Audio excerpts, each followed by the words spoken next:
Welcome to Dear Marketers, brought to you by Vanta and Caspian Studios. I'm Emily Kramer, and alongside some of my closest friends, we'll answer some of your biggest startup marketing questions. I'm here today with Jenny Tai once again. Fun fact about Jenny Tai, she is one of 7 siblings. That's correct. And they're all girls, or women now. And we're girls. Jenny is the 6th of 7. Correct.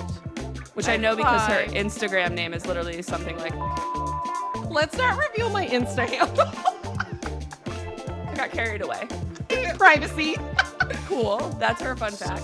And she's also the head of content at Vanta. And then we have Devon Watts, once again, who is the head of partner and product marketing at Mercury. Her fun fact is that she met her husband on Craigslist. I will not reveal your husband's name or anything else personally identifying. I don't have really very fun facts in either of those areas. I have one brother, typical. And I met my partner on Hinge, which is not the same as Craigslist at all, really. It's just a different era. Really, it's the same concept. It's same concept. I think people really wanted to know about our marital statuses and how we met our partners and about our siblings today. Definitely, yeah. I didn't know we were opening with this, but really glad we did. Friday at 9:30 a.m. You know, I'm doing the best I can here. Let's go to today's question, which came in via Typeform, and we're going to go to Matt Hodges. So take it away, Matt. Dear marketers, I'm Matt, and I was an early marketer at Atlassian, Intercom, Loom, Equals, and now I'm at Lorikeet. I'm currently debating whether I spin up a new Substack to start posting content on topics of interest to our buyers, or if we should be publishing those as posts on our blog on our core domain at lorikeetcx. I had great experiences with Substack in the past, especially at Equals, but I was always torn about the potential loss of organic search traffic. Now, the million-dollar question to me is, based on where I publish my content, how do I make sure that it is ranking in AI searches? Thanks, Matt, for the great question. To prep for this episode, actually, I posted on LinkedIn just about the current status of the blog, and someone actually responded, unprompted, that they loved the Equals blog and used to read everything on it, and Matt used to lead marketing there. So I'm actually a little concerned that our question asker might be more qualified to answer this question than we are, but we're going to do our best as always. And I think also I want to reframe this a little bit. So is the company blog dead? How has the company blog changed? What do you do now? I think is really where we'll focus our attention. So to kick things off with Jenny and Devon, instead of doing a popcorn round, we're going to do a lightning round. There's a lot of metaphors there. Lightning round is some questions. I just want you to give me one-word answers. I know that's hard for all of us, but we're going to try. What do you mean? It's especially hard for me. I'm all about nuance, and I'm also a Libra. I can't give you... Okay, you can give me a phrase. A phrase. It's okay. A lightning round, Jenny. It's fast. Okay, fine. I can also talk fast. That's not the same thing. Okay, fine. Here we go. Is the company blog dead? Devon. No. No. Are you sick of people on LinkedIn, including me, declaring all things go-to-market dead? A little. Yes. Should you replace your blog with a resource center? No. It's a yes and. Yes and. Okay, that's acceptable. I don't think it matters as much as we think it. I mean, call it what you want, right? It should be it should contain resources. Too many words. Too many words. That's a good nuance. You should replace just having long-form written content with having resource content. But the name Devon doesn't give a shit. Yeah, it doesn't matter, is my 3-word answer. Is there still a place for long-form content in this new world? Absolutely. Yes. It's good news for me, because that's what I do. All right. Should you host your company blog on Substack? Yes or no? Jenny? Yeah, that one depends too. Jenny, first of all, you're jumping in too fast here. I need to get the first answer in a couple. It's all right, let me ask this a different way. Is there ever a world in which you would host your blog on Substack? Sure. Yeah, depends on your audience. Okay. Trying to get away from the depends. It's the worst answer. But actually, most of the stuff does depend. But still, We have very definitive answers for a lot of these. Come on. You're doing great. You're doing great. It's very lightning-ish. Should you build a blog for LLMs, not humans? No, it needs to be both. What's the difference? We will get. I have an answer for we'll this. get We into will get it. into it. We'll I get have too into many that. words. Well, that's what I mean. Like, I actually don't think it's that different. So keep writing for humans. All right, I'm done with the lightning round unless you all have a lightning round question for me. What are your answers to all these questions? Is the company blog dead? Not really, but it's not alive and kicking. Are you sick of people on LinkedIn, including myself, declaring all things go-to-market dead? Yes, but so much is changing in go-to-market. I can't do it. I'm going to say not really, actually. Not really. I'm not really sick of it because things are changing and people need to wake up. It's not the same playbook from a million years ago. Should you replace your blog with a resource center? You should have resources more so than just written content. Is there still a place for long-term content in this new world? Yeah, I'm living proof. Should you host your company blog on Substack? It's a yes and, or it's a maybe and.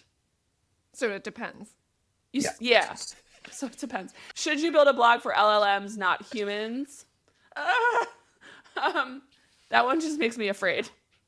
This one, I mean, we'll get into it, but like, I feel like we've been here before. Do you write for SEO or do you write for humans? So we all came back around to writing for humans because SEO tries to be as human as possible. LLMs will try to be as human as possible. But are the LLMs going to become humans? That's why I'm scared.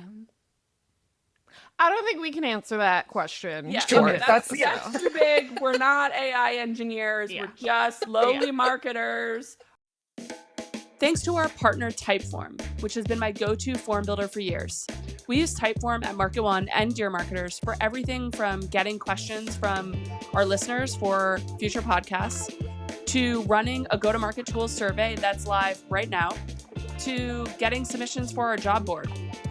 I love Typeform because it's easy to add any type of question or to just start with a template, to add logic to questions, or to build a brand kit with your colors, logos, and fonts.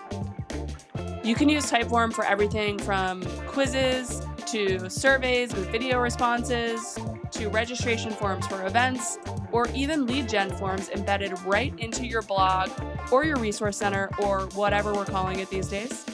Use code MKT1 to get 20% off Typeform's annual growth plan. I've been really into doing marketing history lessons lately. I've been doing some of them on LinkedIn, some carousels on, some of the history, because history does in fact repeat itself. It echoes. Oh, history echoes, Mhm. especially in marketing. All right. What was the original purpose of the blog? So this is, I think, where we talk about HubSpot. HubSpot, kind of pioneered the whole inbound method, which was, I think, really smart, and that they were able to capitalize on Web 2.0, both in terms of their fuel strategy, which was like teach a bunch of small business owners how to use Web 2.0, like, SEO, email, social, to get found on the internet. And then they use those same channels to distribute their content. So original purpose of the blog was that this was a destination where your target audience would come find out, get information about topics they were interested in, and then find out about your brand.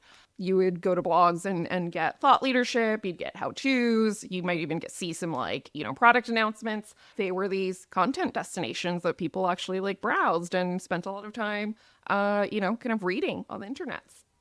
Reading on the internet. What a concept. I think the purpose was to build an audience when fewer other channels existed on which to build an audience, basically. I would summarize this as blogs started out kind of, if I'm remembering correctly, because I was 5 years old when this happened. I was not. You were in college. No, blogs actually started off more being personal blogs. There were tons of people had blogs, and then companies started to have blogs too, or maybe it was around the same time. Blogging really rose up, but I think some of the best blogs originally were from people. I'm going to have to fact check this. And then companies all started trying to do this, and company blogs actually had a moment. People went and read them from companies. And then now we're kind of back to people being the face, even if it's a company, having it be very tied to a person. So again, history echoes. The other thing I'll add is the reason why blogs had a moment is because traditional advertising and marketing just wasn't landing anymore, right? People didn't want to be sold to. They just wanted to learn about a topic. And that's, I think, to Devon's point, a lot of companies, capitalize on this because they found a way to build an audience that wasn't just through traditional advertising. Yep. And I think the other thing, or through like meetings, one-on-one, more sales stuff, or through, like big brand activations. Yeah. A way to engage an audience without having them buy your product yet. Yeah. So I think it's this interesting thing where now what has happened is I think a lot of people's blogs have become very feed-like rather than show-like. Let me explain. So this quote is actually from Ian, who runs Caspian, who helps us produce this podcast. And I was talking to him just last week about webinars of all things. In that conversation, he said, people have to decide if they're making a feed or making a show. And I thought that was really an interesting way of looking at it. And so a show has like an opinion, feels like there's a start and end, feels like it's connected together. I would say my newsletter is a show. It's not a show, but it's a show in that I actually made this analogy in another newsletter where it's like there's character arcs and storylines. Those are the frameworks that carry through, and it's a connected system and it's a show. Whereas a lot of blogs feel like feeds where they're just recapping things. And I think part of the problem is there are so many feeds. There's feeds everywhere now. LinkedIn is obviously a feed that we don't know why it's feeding you the thing it's feeding you. Crazy algorithm feed. We're feed heavy. And I think where we are now, you need to be making shows if that lands. Like you need to be making things with strong points of view and have content IP. We have lots of feeds, but we're not being fed. Yes, that's what it is. So many feeds, but I don't feel fed or nourished by them. No, I think I would maybe use slightly different language, but I think I agree with the general kind of concept of like feeds versus shows. I think the blog model that we all kind of became accustomed to, they were like largely kind of like self-contained entities that like served like a specific purpose where it's like maybe that's like you go all in on SEO on your blog or you go all in on thought leadership. I think now what's happening is I was talking to someone on my team this week actually where like it kind of feels like blogs are just like a collection of long form landing pages. People aren't coming to your blog as a destination to browse it and kind of like watch the show, from start to finish. They're kind of landing on specific pages either through a search engine query or like LLM, or you linked to a product launch blog post in your in product modal or an email. So yeah, and I think the other thing you mentioned SEO a little bit, and I don't want to make this all about SEO, and I think there were lots of purposes for blogs beyond SEO, but for a while there, I think a lot of companies defaulted to just like churning out SEO content on blogs, and like we don't need to talk about it. Like those days are over in a lot of ways. Like it's much harder there's still some table stakes things you need to do for SEO and content you can write for SEO. But like the days of just growing your entire business off of that, I think are largely gone. There's always outliers. But anyway, I think that's a good history of what happened and how we got here. Anything that we missed? The other thing I'll add is, going back to how things are so much more fragmented, I think the big shift was actually mobile, right? So when you think about Web 2.0, again, you go to the blog, you browse it, you might even subscribe to an RSS feed, but like the fuel and engine mechanisms were much more integrated. And then mobile happens. And so the distribution kind of gets severed from the fuel. And so then that kind of created, I think, just this like proliferation of apps. So now people scroll for content instead of browsing blogs. So I think, when you think about what happened with digital media in the, aughts and 2010s, that's basically what's happened for like B2B company blogs just like a few years later. It's really social too and mobile, right? Like the channel for building the audience broadened. You didn't just have to bring people to your web domain to like have them engage with your content. You can push that out across all these different social media properties. So then people, again, they consume it that way. They don't actually even go to the blog. Right. So why make the blog at all? Well, because there still needs to be a destination for the content. If it's like long form or something, right? I know we like to talk about content as a product, and it is. And if you're really trying to make a super high quality standalone product, then yes, it should be more like a show than a feed. But some content, kind of having a home for some long form content that is mostly designed to help feed the LLMs and search engines and like bring people in based on high intent non-brand keywords, I think still matters. I think maybe that's a controversial take, but yeah. I think we're getting ahead of ourselves. Like, I'm still stuck on the history and how we got here, and Devon's popping out solutions over here. Just jumping the gun. No, it's totally fine. I mean, I think this begs. Gotta answer Matt's question. I know. It begs the question, though, like, if no one reads your blog, it's not showing up in SEO, it's not showing up on LLMs. Why does it exist? Like, and there's so many blogs that nobody goes to. It doesn't rank. It's not showing up in LLMs. What are you doing? And like, sometimes people don't even know because they don't look at the numbers. And that's where you really have a problem. It's if it's serving none of these things and you're also not repurposing it or using that content in other places or using those ideas in other places, and it just becomes like a chore and a checkbox or random acts of marketing, cream work. Why do it at all? And so I think we're definitely seeing a lot of that where people are like, what? They're doing it, but they no longer know why. And there needs to be an evolution here. So is the blog dead? Back to that question. No, but it's evolving considerably. Yeah, I would say it's evolving. It's not dead, but I think it's hit middle age. It's having an identity crisis, and it needs to figure out the next phase of its life. Thanks to our partner Framer, a no-code website builder for projects and startups of any size. If you are thinking about a redesign or switching to an easier-to-use CMS, check out Framer. And yes, I officially recommend Framer over Webflow as my favorite CMS these days. Framer looks and feels like a design tool and has a much lower learning curve, so marketers can build pages and launch sites easily. They also just launched a program for early-stage startups. Apply to the program to get their launch plan free for a year. That's $900 to design and ship your site. Visit framer.com/startups. It's FRAMER.com/startups to explore Framer and use code MKT1 to get 25% off a basic pro startup or scale-up yearly site. Getting back to the question, Kramer, you posted on LinkedIn, right? Is the company blog dead, or are you still posting I did. on the company blog? What did people say? Yeah, what did they say? I call this the pre-post, where I do a post before we do the content to get ideas and facts and things I can share here. So yes, I did. I asked, do you still publish regularly to your company blog? Why or why not? And on the flip side, do you still read any company blogs regularly? Which ones? And I put blog in quotes because a lot of them are not called blogs anymore.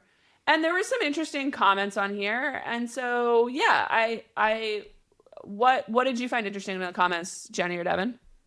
Yeah, I think someone said that, they still publish on the blog just to like show signs of life.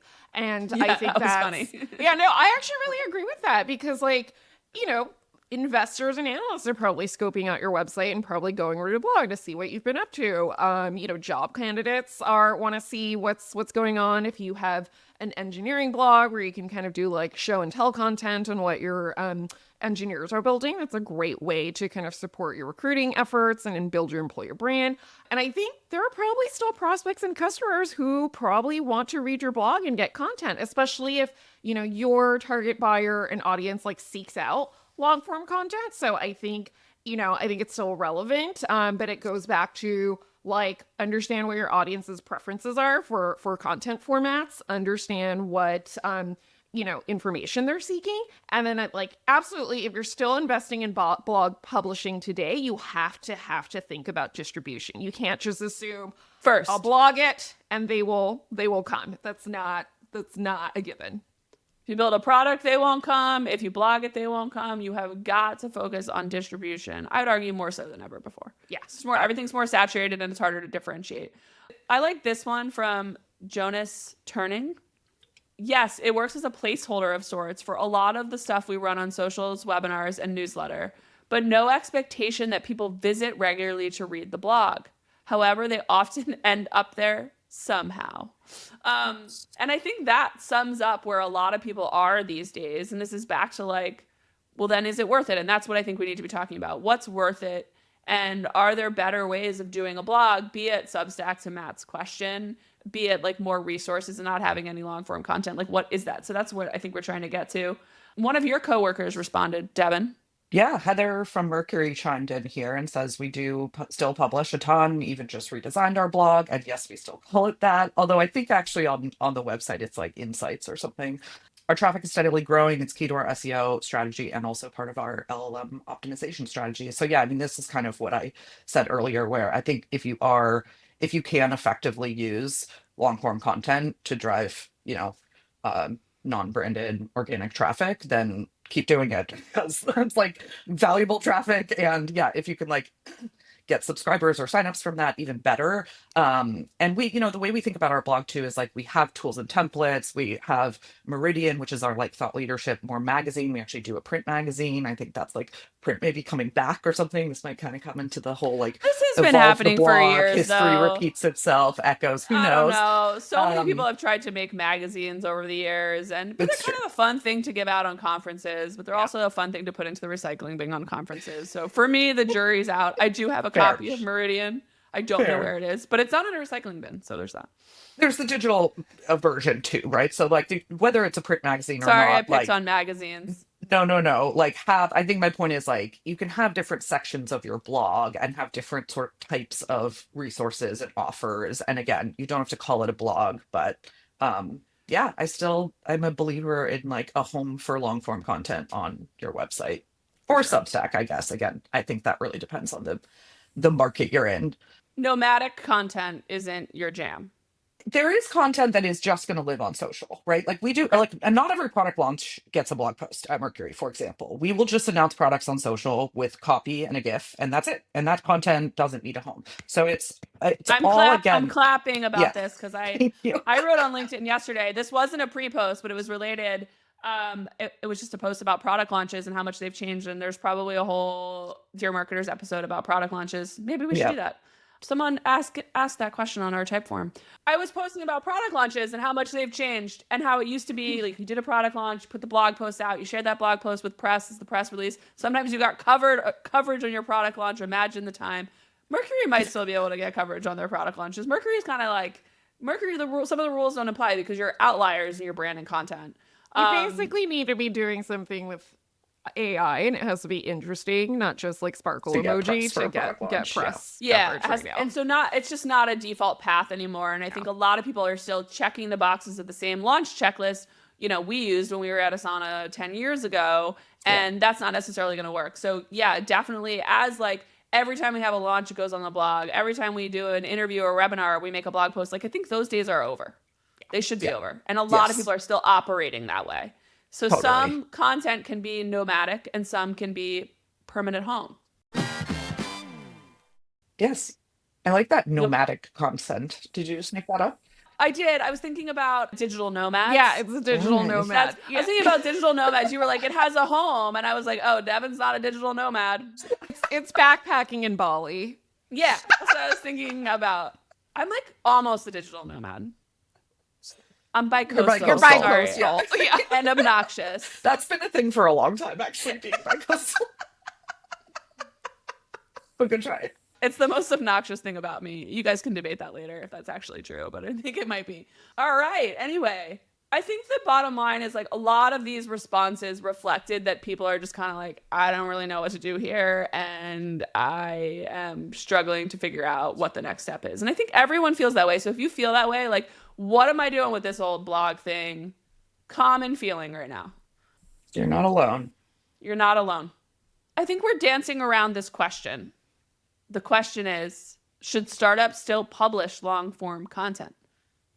Like, is there still a world? And you all said yes at the beginning, and I said yes, and I have a Substack that is the longest form content I've got.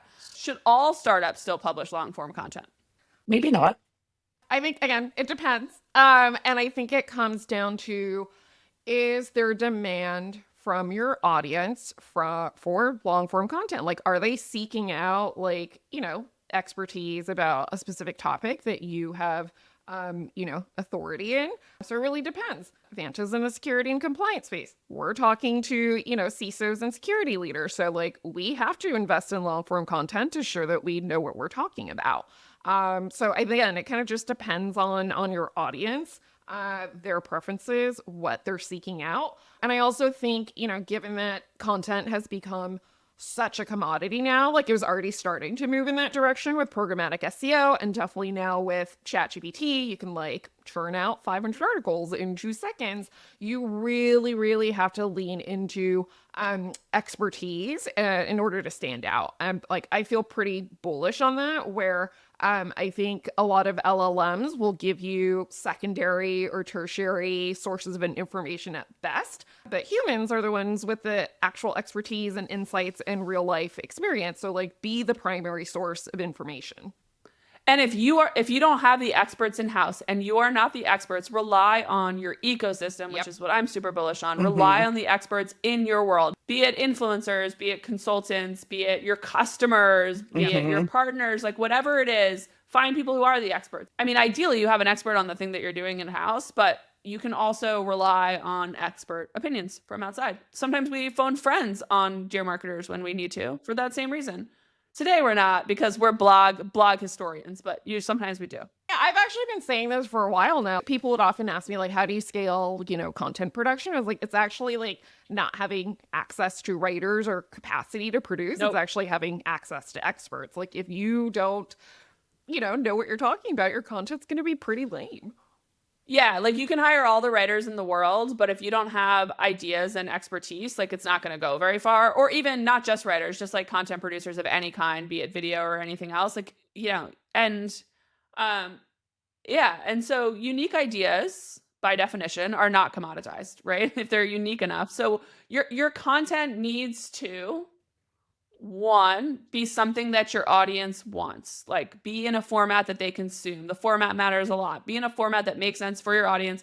Be in a format that makes sense for how you're going to distribute it, and think about that first. So think about your audience and how you're going to distribute the content first, and then make sure that that content adds as much value as possible. And if it doesn't check those boxes, something my audience will care about actually is going to add unique value to my audience, and third, I have a way to distribute this, don't do it. That goes for all content, not just blog content. And I think people don't think about it that way. They don't go through that checklist. They're just like, I need to make something because I haven't made something this month. And that's not the way to go. Yeah. I mean, I think we've talked about this on the previous episodes, where I think a lot of audiences right now want to know what good looks like. And so, yeah, that's why having that expertise and unique point of view is so important. But so much of the content that got produced during like peak SEO was just like generic Wikipedia articles. And so people are just like, what is this? Like, I'm actually not getting anything of value out of this.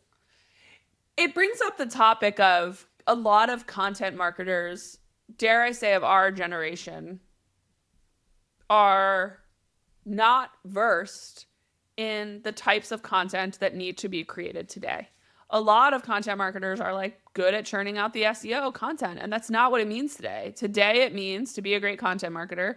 It means being able to do video. It means being able to do short form. It means being able to take a really interesting conversation with a member of your community and turning that into something that people care about. It means all of these things. So it's more multimedia, multi-format, whatever you want to say. And it isn't just writing SEO content. It's also, it's relying on experts and almost being more of a journalist, I would say, than it was before, which was more like an aggregator of information in a lot of ways. And so I think like part of this, like, is the blog dead?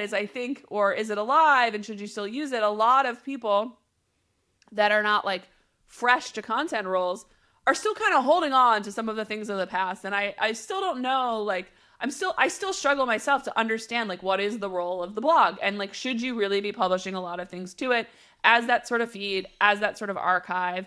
And I honestly, if I was very strapped for resources, I would focus on things that have built-in distribution from day one, more so than just churning out things on my blog. So day zero at a startup, I'm not making a bunch of things for my blog. I am making things for social. I'm making things for communities.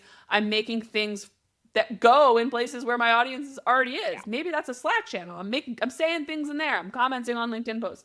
I'm going to events and having these conversations more so than just like, I'm going to put up 10 blog posts, which kind of used to be what you would do. Like, I joined Asana. We just like started churning out the content on the blog, right? Different. That was the checklist. That was the checklist. Yeah. Well, I mean, everything was a checklist at Asana because it's a checklist product. But that's not the point. So yeah, I think you really have to think about, there's a Venn diagram here, Kramer. put it in the show notes. Venn diagram, imagine it, 2 circles coming together at the middle. One side's probably pink and one side's maybe like an orange, yellow, maybe a blue. Market one colors, to your marketer's colors.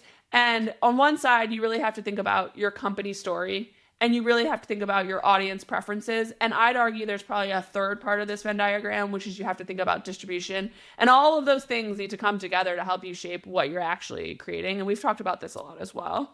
But before you even like think about the format, I think you need to think about those things. Yeah, totally. We're starting to do a lot more on YouTube too, which I think is like actually like it's such an important channel, and it could in some ways, in many ways, like replace something you would have potentially done on your blog. Work with an expert, shoot a video with them, distribute via YouTube, maybe give it a home on your website too, right? Long form content, I think we've decided it needs to be a thing that you can write effectively. It needs to be a thing that your audience cares about and adds value. And it also, you need to have a way to distribute it. So just writing the white paper and crossing your fingers isn't going to work. You need to be thinking about, like when I think about my newsletter, I make a lot of diagrams. Kramer's.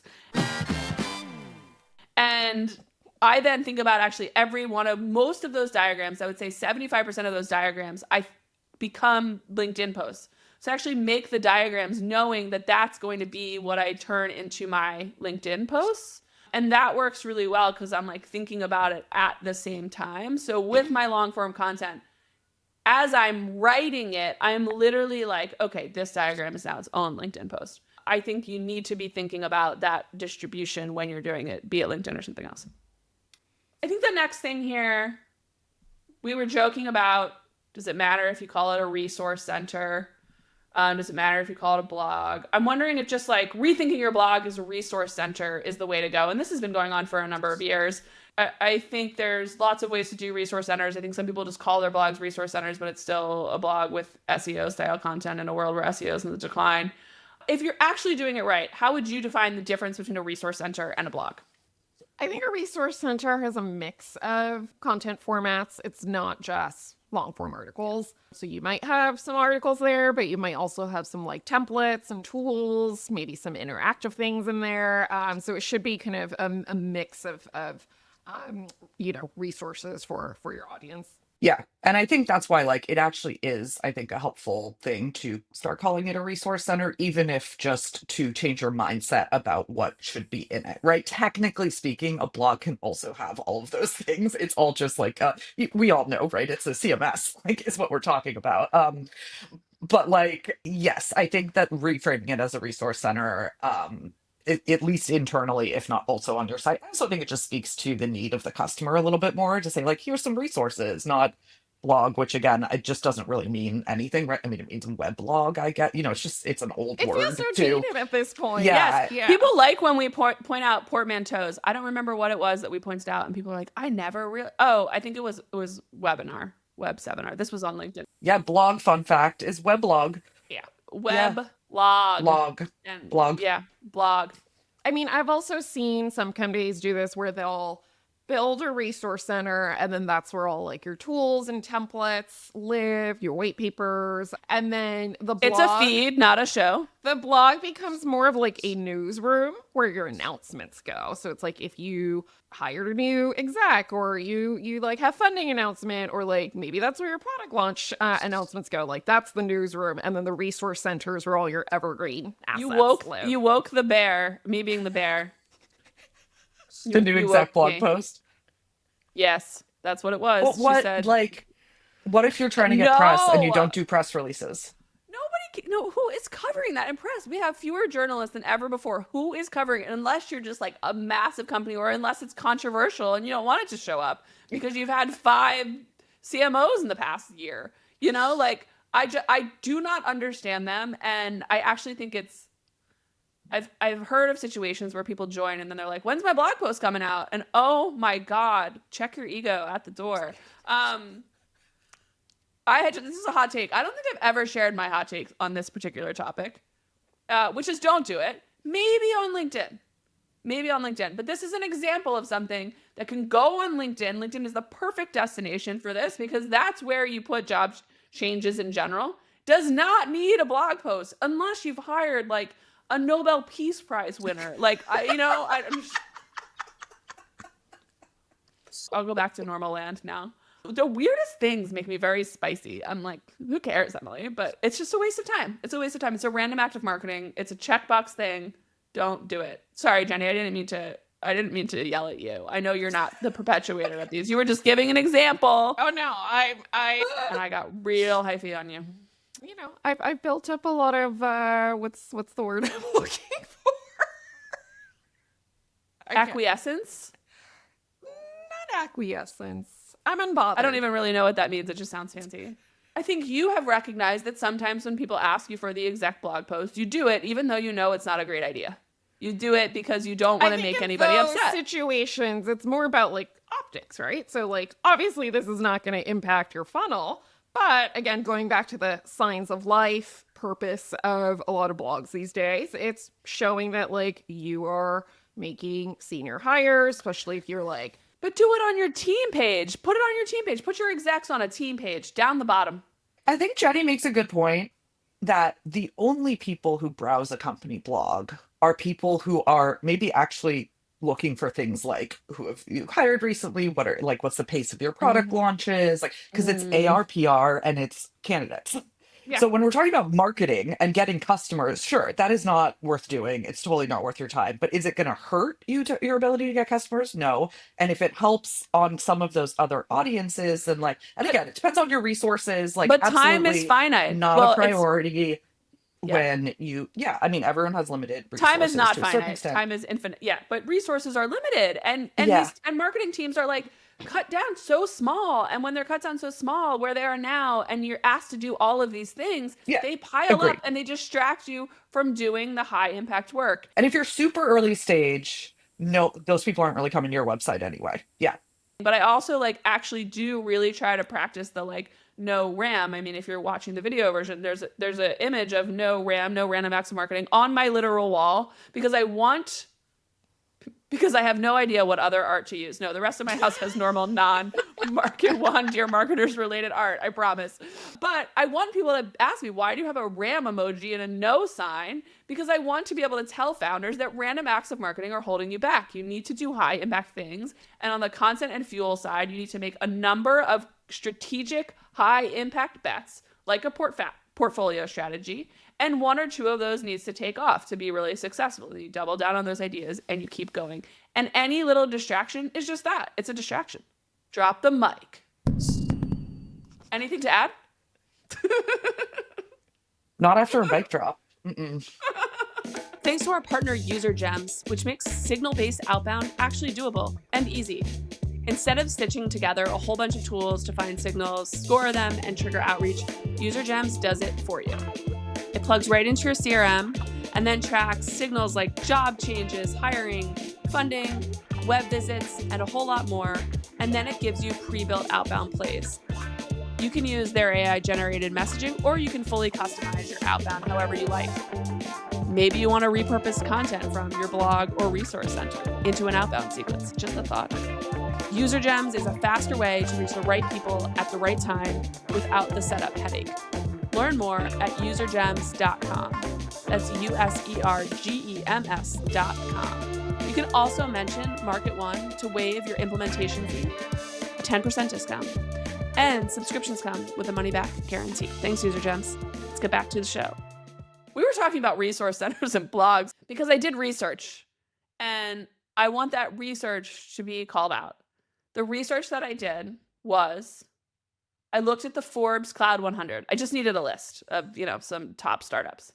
And I looked at it, and I looked at the top nav, the little thing at the top, the nav at the top, guys. And I looked at that level.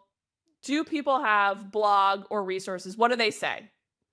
And what percent do you think have blog versus resources versus none versus other? Yeah. Very small percentage have blog, like maybe none, actually. Maybe 5%. Jenny, guess? In the top nav versus bottom nav. And it's the Cloud 100, which what Devon was like, the Cloud 100, she's extremely familiar and has gone to all of those websites in the past. Can you name 99 out of 100 on the Cloud 100? I'm guessing it might Absolutely still not. be pretty high. I'm going to say like 51%. Have blog? Yeah. Okay, well, Jenny is very wrong.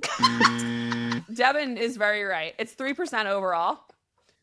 Resources, 75%. Now, that doesn't mean that those are resource centers. A lot of Yeah. those are just old school blogs masquerading as resource centers. We didn't look at how many of those resource centers actually fit our definition of resources. That would have taken longer. So I could be right. No. The question was quite clear. The What question does was it very say clear. In the top nav. And so There's you not were a lot of wrong. room for create. Yeah. All right. So we are moving on. 2 companies had research, not resources or blog, but research. Can you guess one of them? I can guess both of them. And I know the Cloud 100 so well. Can you really? Anthropic, Anthropic and OpenAI. companies. No, that's wrong. Oh, okay. Anthropic, definitely. Yes. Runway ML has research. Okay, so I guessed one of them. So I was right. There are only 3 because the percentages are, it's a Cloud 100. So this is very easy. It's 3% for the blog. 3 companies that have blog. Can you name one? This is really hard. I don't know the No. Cloud 100 as well as Devon. Okay. Interesting. It's Perplexity, which I find perplexing. I would think they would have research or resources. Zoho, that makes sense. And then a company I am unfamiliar with, Dataku. Like, that's a portmanteau of data and haiku, I believe. Oh. Oh. Poetic data. I don't know what they do, but they all have blog. So there you go. That's the research. I think the bottom line is we are converging on resources as the word to put up there. But if you're going to put it, actually have resources. Don't just have a lot of like boring blog posts. Cool. Let's move on from that. Devon was ready to move on a few minutes ago. I had to share my numbers. I love the numbers. That was good. That was fun, actually. I like your quizzes Oh. where I get the answers right. You're finally having fun? Great. Good to know. Let me ask this question. Are you okay with your best content being nomadic or living offsite? So this would mean just being on LinkedIn, just being contained in webinar videos, just being on YouTube, just being on Substack, to Matt's question. Like, what are the pros and cons? Like, just you don't have a blog or a resource center. Or maybe it's that you have all of your long form content on Substack and you don't have it on in your resource center. Or you have all of your videos on YouTube and you don't also put them in the resource center. Is that a good idea? I think your best content should still live on your website in some way, but you still need to think about how to repurpose and repackage that for, into other formats and distribute it across all the channels where your audience hangs out. So I think instead of kind of starting with like the deliverable that you're creating when it comes to content, so like don't just default to the blog post, like start with like the storyline, the perception, the idea you want to get across, and then think through all the ways that you can distribute that fuel across, different channels and formats. So it's less so about like, starting with the thing you're making and starting with the idea. Yeah, agreed. And if we go back to content as a product, start with the problem you're trying to solve for your customer, right? The customer being the reader or the consumer of that content.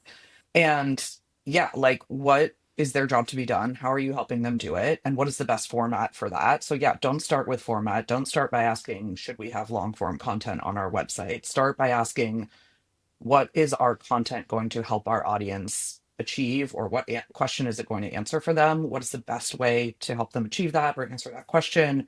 And then what format does that take and what channel does it live on? I do think there's value in having, yes, your highest performing, like your true thought leadership content with your company's unique POV and stuff, I think like belongs on the website. I think, there's also just some technical advantages to actually having places in, or having pieces in more places than one.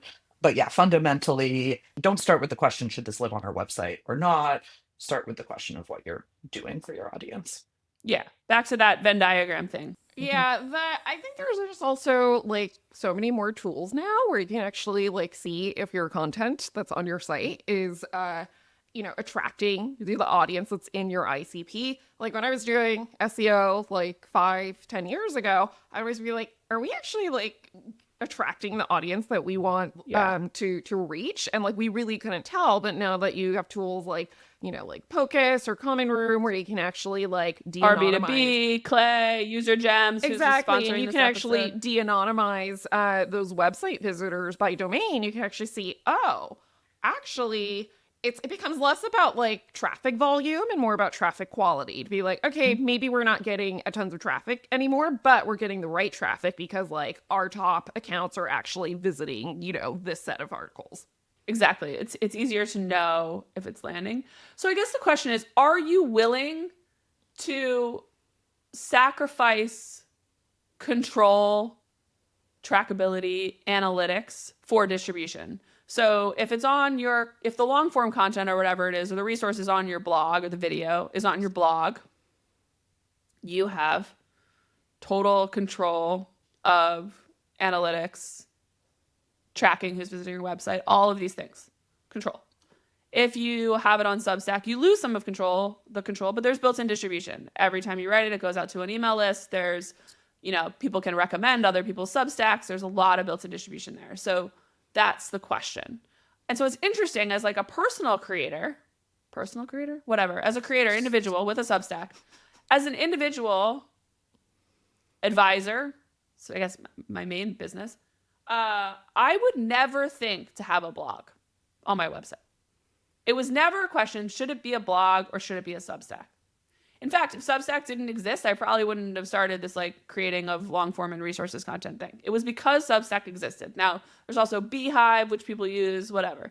But it's funny that for companies, like that's not the case. You default to the blog. I think your goals are different. Your content truly is your product. And again, I think we like to say that in B2B SaaS, and to a certain extent it is true, especially certain types of content like need to be thought of more as a product. But ultimately, we also need to push these people into our actual products to become paying customers of our businesses that have, you know, revenue KPIs. And the way you know, make money is different. For B2B companies, like the challenge is the down funnel tracking, right? Like Substack can show you a lot about who your subscribers are, where they came from, what their attributes are, but then you have no idea if those same people are, it's harder to connect those same visits and subscribers to, you know, down funnel things like signing up, requesting a demo. Substack does not have an API. It's kind of wild. And to get your subscribers, we actually have a scraper that downloads our paid subscribers every day. It's like nuts that we built.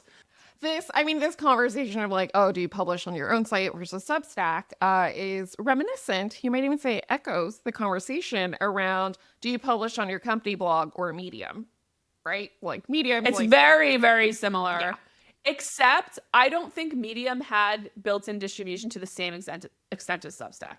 I would say Medium did, because some people went to Medium and they had like a homepage, but not really. And you could follow people, but it wasn't as much of a thing. I mean, Substack has, I don't know what percent of my Substack subscribers comes from recommendations, but it's like non-trivial. It's like 30%.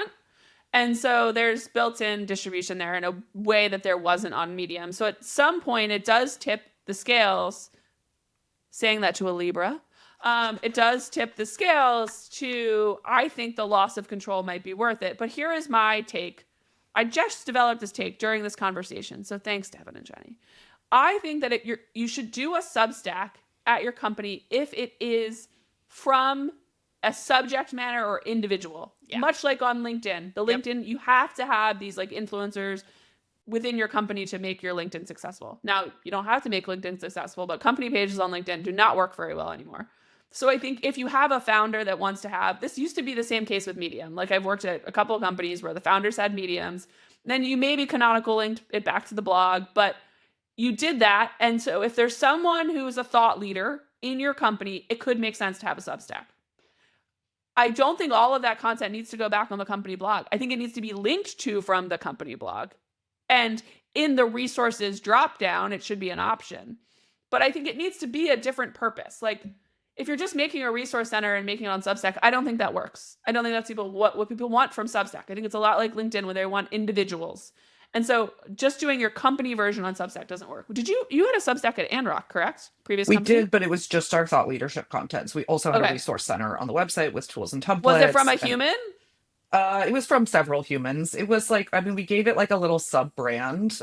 So it wasn't a single person's like name that was kind of like the hero, but it had a sub brand, and and we had every time there was a human byline, it was our like CEO or our head of finance or something. Yeah. But the question is, had it been from just one individual, would it have been more successful? Okay, so I think it's definitely a yes and with Substack.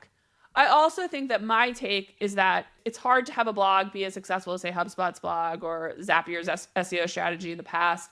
But I do think that for lots of reasons, having that archive or having that feed makes sense. But you also need content that is a show, that has a strong point of view, that goes on other channels, that has built-in distribution. I don't think you should take forever making your resource center, though, this like perfect destination and expect that people are going to land on the homepage of your resource center and like poke around. So don't spend that much time on some of those pieces.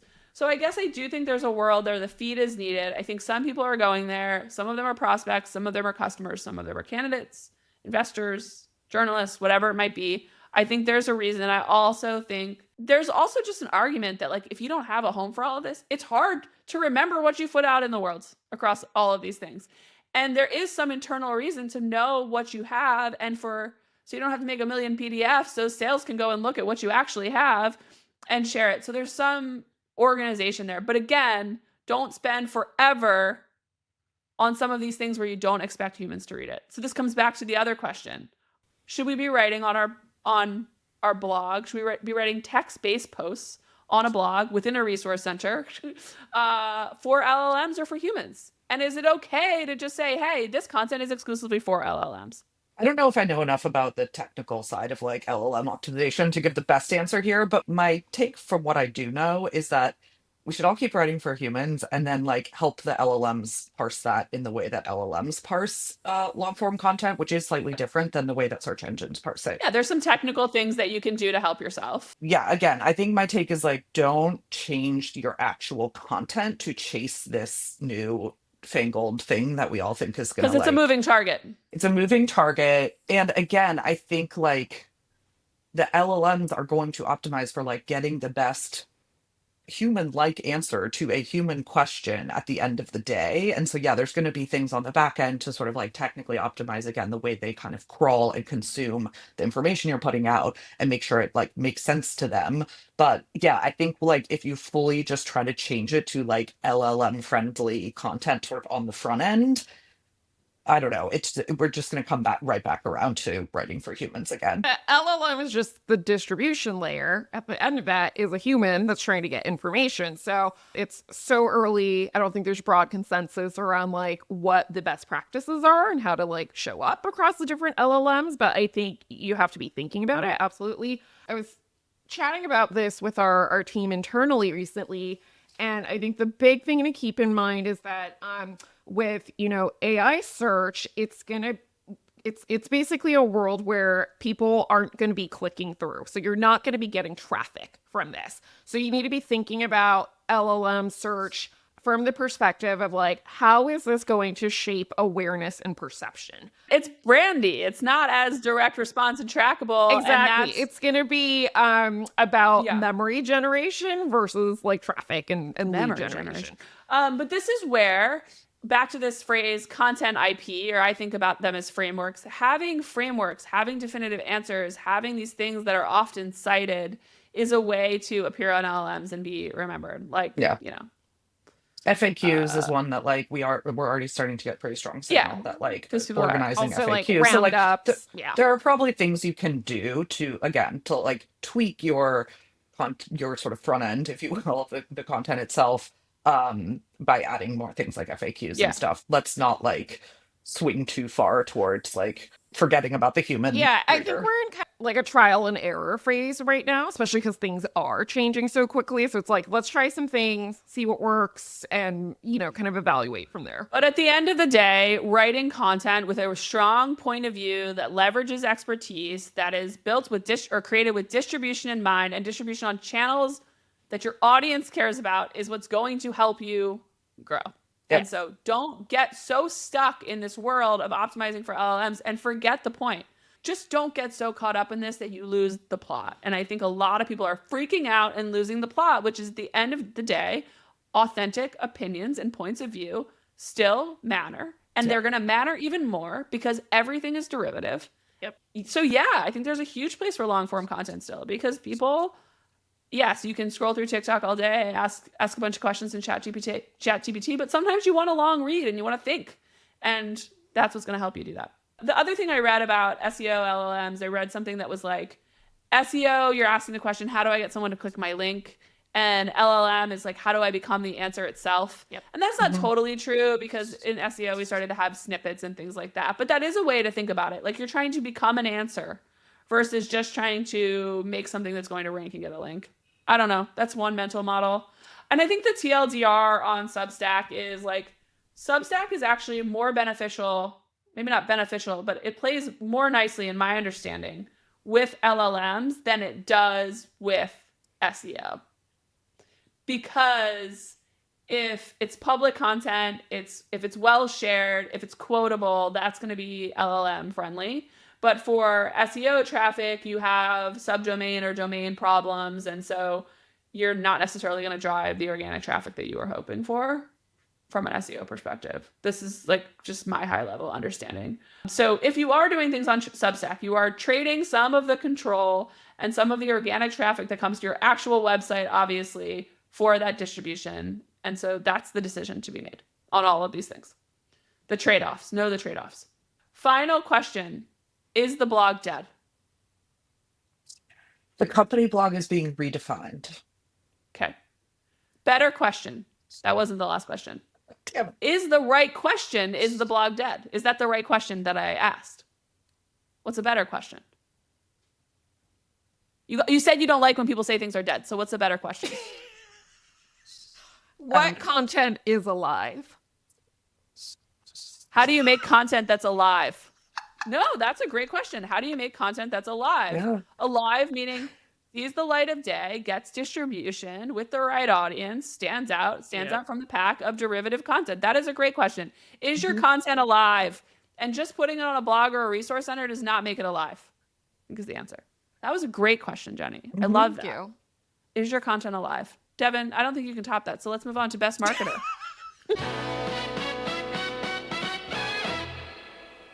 Segue. That was my best segue yet. I love it. I just want to clear something up, because last time we had Kelsey on our episode about brand redesigns, and she was new, but she didn't realize this is a game. So for everyone listening, Best Marketer is a game. So we're playing a game. This is for all the marbles. There are no marbles to be given. So this is figurative, all the marbles. Jenny did just kind of like take a notch up on the podcast with asking if your content's alive. So Devon, you've got a lot to make up for. But I actually don't factor that in when I judge Best Marketer. So just to be clear, what is the weirdest, most interesting content you're aware of that was not on a blog? The U.S. Postal Service funded a Saturday morning television program on CBS. Have you mentioned this on another Dear I Marketers have, because podcast? I love this show. All right. Well, this is okay. It's called The repeat mention. Inspectors. But it's Keep going. because it's so good. It's literally about postal inspectors that investigate mail crimes. That's good. But derivative. Previous answer. Devon. This is my top example. Okay. Changed. It's also a game, so remember that. Devon. Maybe better than mine though, because the only ones I can think of I actually don't particularly like. Remember when everyone started like a streaming service, basically? It's like their doing content Dreamforce strategy. Yeah, there was definitely a Salesforce one, Yeah. and like so again, not an example I'm like blown away by, but there was this era of like the Netflix of your B2B SaaS company that I thought was like a weird like Forgot non-blog about play. that. You know what we didn't talk about, which is, and maybe that moment's gone because of LLMs, but when everyone was turning into a media company. Yo, yeah. That was one evolution of the blog. Like now it's not a resource center. We're all media companies. Yeah. And there's some concepts there that I still like, but I think we kind of I think covered that that's without where- covering it. When you talk about feed versus show, I'm like, ooh, but not shows like when we all tried to be media Netflix. companies. No, that's not what I'm saying. Okay, let me clarify this a little bit more then. The show just means that it's like It's a connected, there's a It's through a line. connected, Yes. contained, Yes. and it has entertainment value and structure and all of that. It's thought about. It's like it's destination content versus just summing other things up. I talk about there's like lots of ways to contribute to a conversation. It's like a net new, well thought out idea. It's not just rehashing it's less everyone a else's grab idea. bag, and it's more of a curated experience. I will dive more into the difference between a show and a feed because I really like Ian's point here in the newsletter. So we will do that. I think it's a good thing to tease out. I don't know that either of those were really. There's no winner today. I mean, we, as an example of like a tool or productizing content, we just launched a free invoice generator on Mercury. So you can just go and create a beautiful branded invoice, just like you can do inside our product. There's great examples of those. We didn't talk enough about like the sidecar product lead magnets and all the things that you're able to build now that marketers couldn't build before. And this is just such a massive opportunity for marketers. Like you can go in Lovable, you can go in Clay, you can go in all these tools and like do all this research, make actual sidecar products, make, all of these amazing things that you couldn't do before. So in that way, I think we're no longer just stuck doing written content. We have so many more types of content that we can explore. And we didn't really touch on that today. And I mean, that's a huge topic in and of itself. Like, how do you make these great sidecar products, lead magnets, resources, templates, whatever it is? And that's a discussion that we should have, is like, how do you use all of these no code framer? You can build a website, but just like making a design, you can whip up things really fast. How do you can use Typeform to make quizzes? Like, how do you leverage all of that? How do you think about that as part of your strategy? That's a whole other topic. I think that here's an idea that nobody has done, but we forgot to do something during the show. So I'm going to tie it all together and say that, like, let's say you are Milk, the company Milk,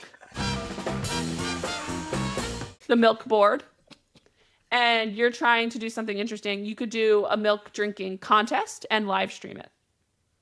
That's an idea that I haven't seen done, but it's like, would be cool, It would. I had to mention Milk, but I do think there are a lot of like interesting live event ideas that I've seen, and people are changing conferences and making them micro conferences, and you could do like a game show at a conference. Like, there's so many interesting things that you're doing them live with your ecosystem partners and things like that. And so that's content too. Maybe the real question is, what is content? Well, that is one. I think that was, I think that's a topic that we have discussed and nothing. Content is everything. It's everything and is nothing. content. That should have been the game. The best marketer should have been, is this content? Whatever. We could come back. We don't have time. I have one final question. I've said that like 8 times, but this is actually the last one. Do you think the word blog rhymes with dog? No. Yes. Okay. I think no, strongly. And we have constant pronunciation debates in my house because my family and I spent some time in Philly. My family's from Philly, so my family has the Philly accent. And so in Philly, you pronounce a lot of things weird. And in California, you pronounce all words are the same. The point here is, if you're from California, you think it rhymes. If you're from certain areas of the Northeast, you don't. But Jenny's from California. You know what's funny? I had an immediate response to that, and now I changed my answer. Does rhyme. They don't rhyme. No, I don't even get it. I can't even. Different. Let's ask an LLM. I did ask an LLM, and that's when it gave me the thing. And then I asked, if you're from Philadelphia, do you think dog and blog rhyme? And they said no. And I asked, if you're from California, do you think? And it said yes. Interesting. Here's my dog. And we just talked about blogs. All right, cool. We're wrapping it up. Bye, y'all. Bye. That's another episode of Dear Marketers. Thanks to our partners, Typeform, Kramer, and UserGems. We'll be sharing more on our blog, which lives on Substack.